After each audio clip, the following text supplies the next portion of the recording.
Hello everyone, this is ANURADHA Sharma and you're watching my channel IELTS with ANURADHA. The test is in 4-part, Part 1, Part 2, Part 3, and Part 4. Now look at Part 1. Part 1.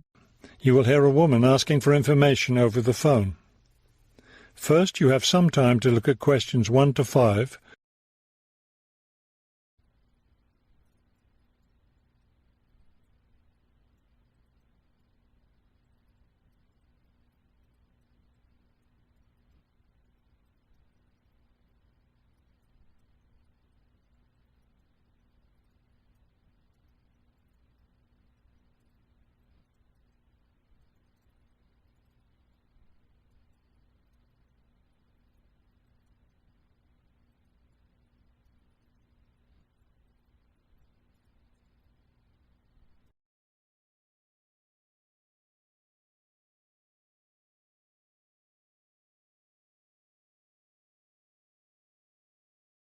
Now we shall begin. You should answer the questions as you listen, because you will not hear the recording a second time. Listen carefully and answer questions 1 to 5. Good afternoon, Plainfield Community Centre. Yes, hi. I'm new in town, and I was curious about the services the community centre has to offer. We offer a variety of recreational activities. What were you interested in particular? Well, everything, I guess. Okay, let's start with kids. I have a teenage son. What activities do you have for teens? Right now, during the school year, we have tutoring sessions for children and teens in all subjects. That would be good. He needs help with algebra. We can certainly help with that. Just have him come by any Wednesday or Saturday afternoon. That's when the tutoring sessions are scheduled. Fantastic! What about sports? Do you have sports activities for teens? We have tennis lessons on Sunday mornings for teens and Sunday afternoon for adults. I don't think my son would like that, but my husband might. For myself, I'd be more interested in yoga. Do you offer yoga classes? We do. Our yoga classes take place on Tuesday and Thursday evenings. We divide it up into several groups, so there's one class for younger children, one for teens, and one for adults. Really? I doubt my husband and son would be interested, but I'd like to sign up for yoga. I also like reading. Do you have any book clubs? We have one just about to start. The first meeting will be next Friday morning. It will focus on early 20th century novels. Too bad it's Friday morning. I think my son would enjoy it, but of course he's in school at that time. Well, actually, that book club is for adults only. We may start one up for teens next summer, but we have nothing for that age group right now. Oh well, I suppose he has enough to keep him busy for now. Now, what about fees? Do these classes and activities cost anything? Before you hear the rest of the conversation, you have some time to look at questions 6 to 10.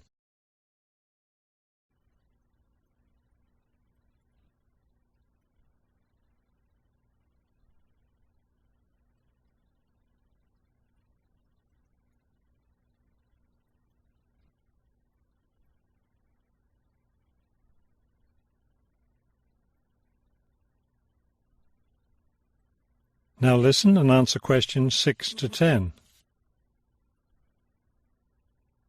There's a small charge for non-members for each class. However, they're all free to members. Would you be interested in becoming a member? How much does the membership cost? Not much at all.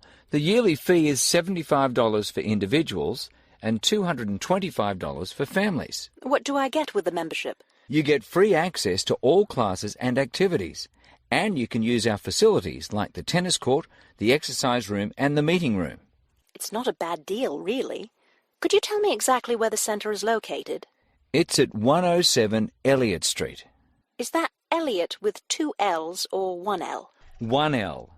E-L-I-O-T. It's right downtown. I think I know where it is. Do you have free parking? Yes.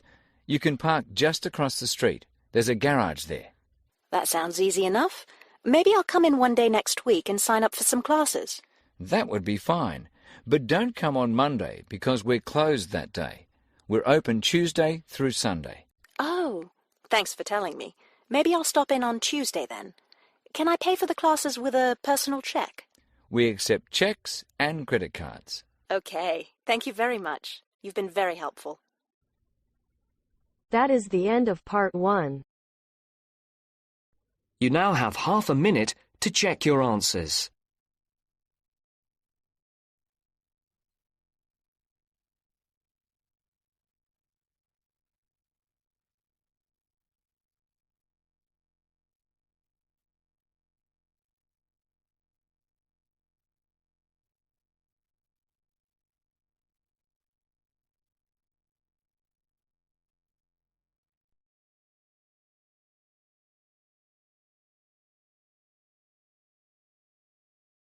Now turns to part 2.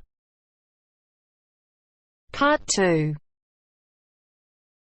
You will hear a trainee teacher called Eve talking to her university tutor about her preparations for teaching practice. First, you have some time to look at questions 11 to 15.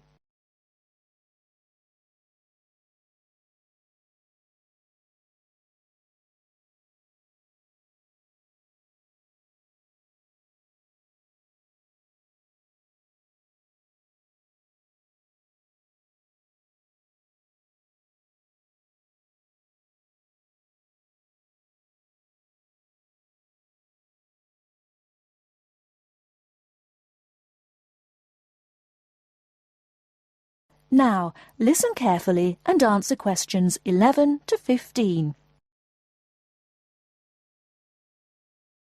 Hello, Eve. Come in and sit down. How's it going? Fine, thanks. I'm looking forward to my teaching practice next week. Good. Now, you've got 2 classes, haven't you? Year 3 and Year 6. Have you done your lesson plans? Well, I've decided to take the topic of renewable energy. I haven't done a lesson plan for Year 6 yet, but I thought I'd base their lesson on an example of very simple technology. So, I've brought this diagram to show you. I got it from the internet. Let's see. A biogas plant. So this is equipment for producing fuel from organic waste? Yes. The smaller container on the left is where you put the waste you've collected. Right, and from there it's piped into the larger tank. That's right. And that's slurry on the base of the larger tank. Right. And what exactly is slurry? It's a mixture of organic waste and water. So is that pipe at the bottom where the water comes in? Yes, it is. As the slurry mixture digests, it produces gas, and that rises to the top of the dome. Then, when it's needed, it can be piped off for use as fuel in homes or factories. It's very simple. I suppose there's some kind of safety valve to prevent pressure build-up? That's the overflow tank. That container on the right. As the slurry expands, some of it flows into that, and then once some of the gas has been piped off, the slurry level goes down again, and the overflow tank empties again. I see. Well, I think that's suitably simple for the age level it's for. I look forward to seeing the whole lesson plan. Thanks. And can I show you my ideas for the Year 3 lesson? Of course. Let's... Before you hear the rest of the talk, you have some time to look at questions 16 to 20.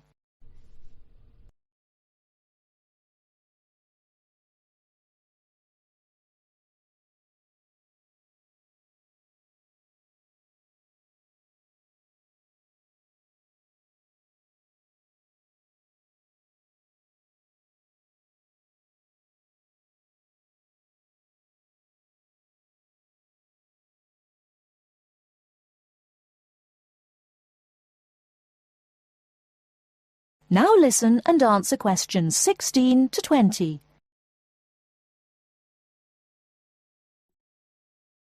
I thought I'd introduce the topic by writing the word energy on the board and reinforcing the spelling and the pronunciation.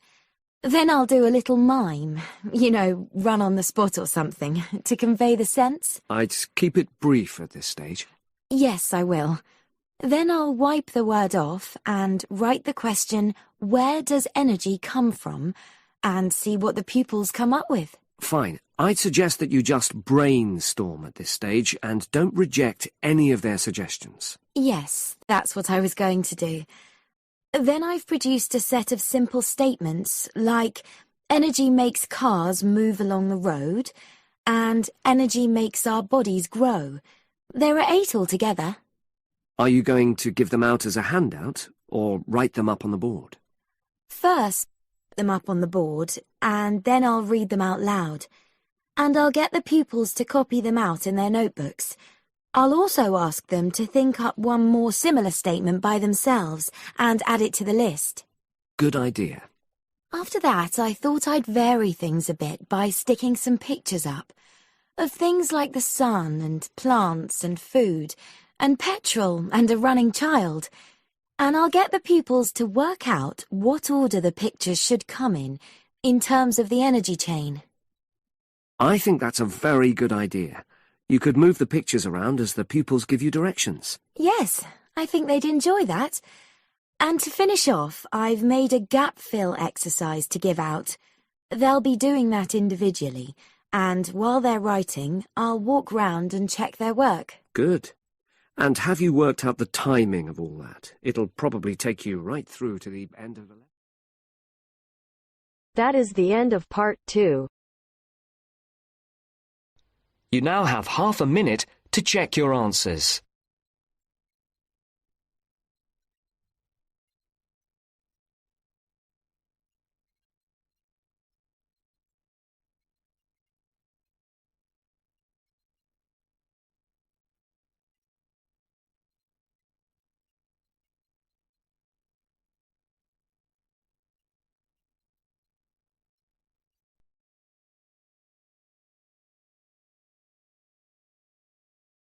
Now turns to part 3.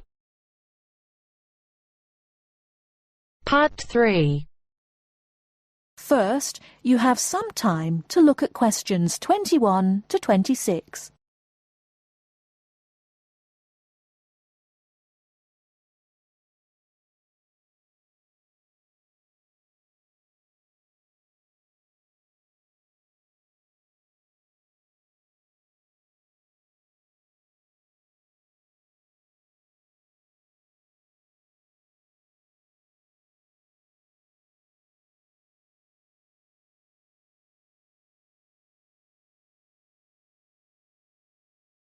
Now listen carefully and answer questions 21 to 26. Hello, my name is Emiliano. I am a student here and I'd like to rent a house for 6 months. OK, well, you've come to the right place. We specialise in short-term rental. First of all, I would like to get a few details from you. Can you give me your full name, please? Yes, it is Emiliano Nespla. And can you tell me your present address, please? Yes, it's 17 Middleway, Penrose. I'm living with a homestay family at the moment. That's great. Now, do you have any identification with you? Oh, and we will need a reference from someone who knows you here. Maybe your homestay family. Yes, okay. Here's my passport and a card from my language school. My referees can be Mrs. Alice Thompson. She's my homestay mother and she wouldn't mind, I'm sure. You can contact her at the same address as me, of course. OK. If we need to contact you, should we leave a message with your homestay? No, you can speak to me directly. My cell phone number is 021-548-3534. Great. Now, do you have a bank account? You will need to pay your rent by direct debit. You know, it will come out of your account automatically every month. Okay, I don't have my bank account details with me now, but I can get them and bring them back later today. That's fine. Now, can you tell me what kind of house you are looking for? Do you want to rent by yourself? No, I'm looking for a 3-bedroom house. I want to rent with my 2 friends. I will bring them in to see you later today. OK. And what areas are you interested in renting in? Well, here's a map. Can you see my school? I don't have a car, so I need to take some kind of public transport to school and I don't want to travel for more than 30 minutes each way. Do you think you have anything which is suitable? Yes, we do. Here is a list of available properties. I'll highlight the ones that could be of interest to you. Look at the map and go and have a look at the houses with your friends. Do you have a friend with a car? Yes, I do. Good. So go and look outside the houses. It will give you an idea of what the area is like. But remember, don't go into the garden or knock on the door. If you want to go in and have a look, let me know and we can arrange an appointment. Okay, can you give me an idea of price? Yes. If you look at the list, you can see the weekly rent written next to the house address. Oh yes, I can see it now. Do I need to pay anything else? Yes, you need to pay a deposit which you will get back when you move out, and you have to pay a non-refundable agent fee which is equivalent to 1 week's rent. You will have to pay your bills when they come in every month too, of course. Okay, well, thank you very much for your help. What time should I come back with my friends and my bank details? How about 2:30 this afternoon? That sounds good. Thank you for your help. I'll see you later. Thanks for coming in. Goodbye.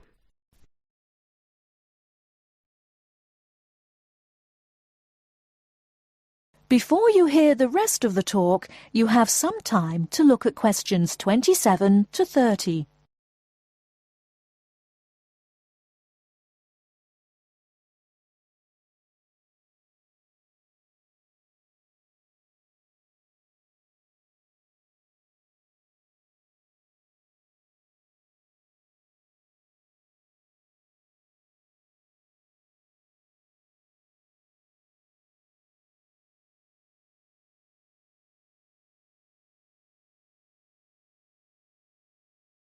Now listen and answer questions 27 to 30. Hey, don't throw that can away. Why not? I finished with it. Yes, but you can recycle things like that. Oh, I haven't got time to recycle everything I throw away. That's a terrible attitude. Don't you care about... Hello, you two. Hi, John. What are you arguing about? Oh, Sam says he doesn't have time to recycle. What do you think? Well, I agree that it can be difficult sometimes. Do you always recycle everything then, Mary? Yes, I think everyone should. I mean, look at the state of the planet. If we don't all start making an effort now, it could be too late. Well, one of the reasons I don't recycle as often as I should is that I don't really know where to go. There are no recycling facilities near me. Well, I know I said I haven't got time, but actually there is a bottle bank near the supermarket just up the road. So I suppose there are limited local facilities. So you can do your recycling outside the supermarket? Yes, but like I said, only limited. It's only a bottle bank. Well, I don't have a car, so it's very difficult for me, but I still do it. Sometimes a friend comes over and we take our recycling together, but not very often. So if your facilities are limited, then mine are very limited. Well, I suppose if you go to all that trouble, I might make more of an effort. Good. If it was up to me, I'd encourage more people to recycle. How? Well, how about some kind of incentive? A reward for anyone who makes an effort to recycle? That's a good idea. But if you think everyone should recycle, then why not penalise those who don't recycle instead of giving something to people that do? If there was a fine for anyone caught throwing recyclable materials in the rubbish, people would take more notice. Well, now you're going too far. Do you really want anyone going through your rubbish just to check if you're following the rules? No, I don't think fines are a good idea. Well, I think we should be doing something. Anyway, I have to go. I've got my social science class next. See you later. Yeah, see you later. Bye.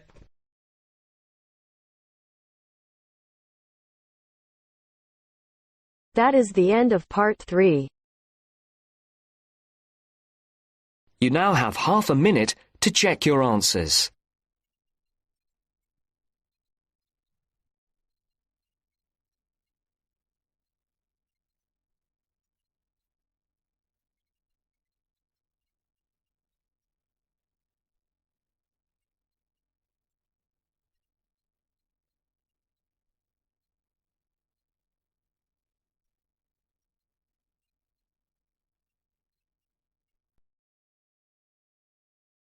Now turns to part 4. Part 4. You are going to hear a talk on 2 famous American presidents. As you listen, fill the missing information in the notes below. First, you have some time to look at questions 31 to 40.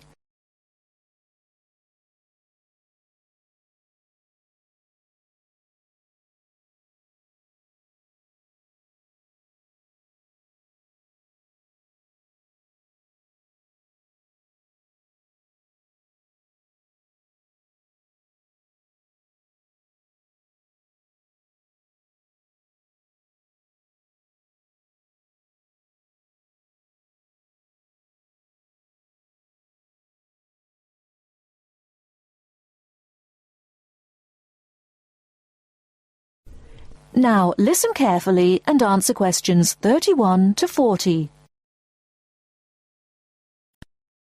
John F. Kennedy and Abraham Lincoln lived in different times and had very different family and educational backgrounds.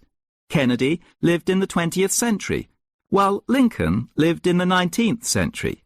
Kennedy was born in 1917, whereas Lincoln was born more than 100 years earlier, in 1809. As for their family backgrounds, Kennedy came from a rich family, but Lincoln's family was not wealthy. Because Kennedy came from a wealthy family, he was able to attend expensive private schools. He graduated from Harvard University. Lincoln, on the other hand, had only 1 year of formal schooling.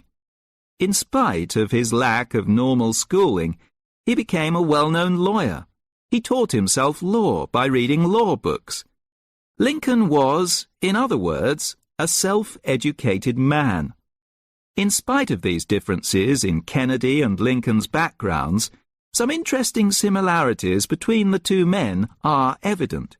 In fact, many books have been written about the strange coincidences in the lives of these two men. For example, take their political careers. Lincoln began his political career as a U.S. congressman. Similarly, Kennedy also began his political career as a congressman. Lincoln was elected to the U.S. House of Representatives in 1847.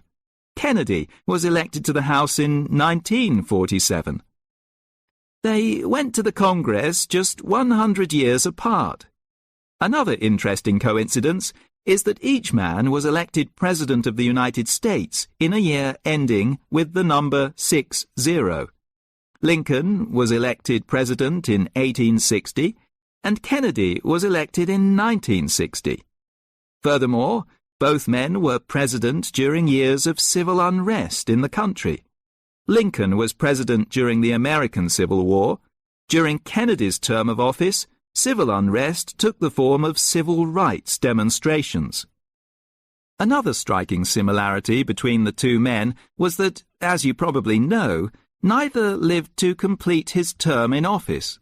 Lincoln and Kennedy were both assassinated while in office. Kennedy was assassinated in Dallas, Texas, after only 1,000 days in office. Lincoln was assassinated in 1865, a few days after the end of the American Civil War. It's rather curious to note that both presidents were shot while they were sitting next to their wives. These are only a few examples of the uncanny and unusual similarities between the destinies of these two American men, who had a tremendous impact on the social and political life of the United States and the imagination of the American people.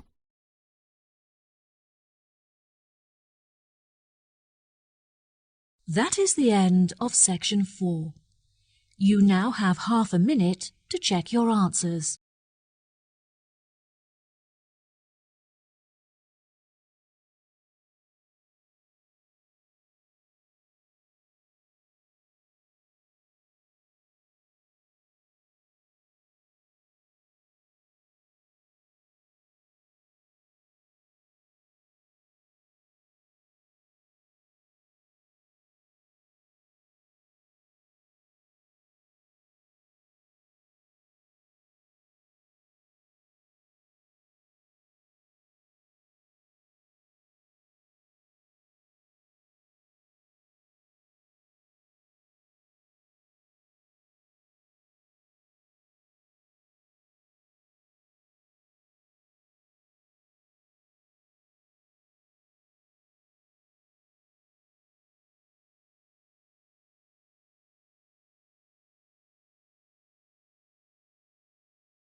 Thank you for watching and stay tuned for more videos.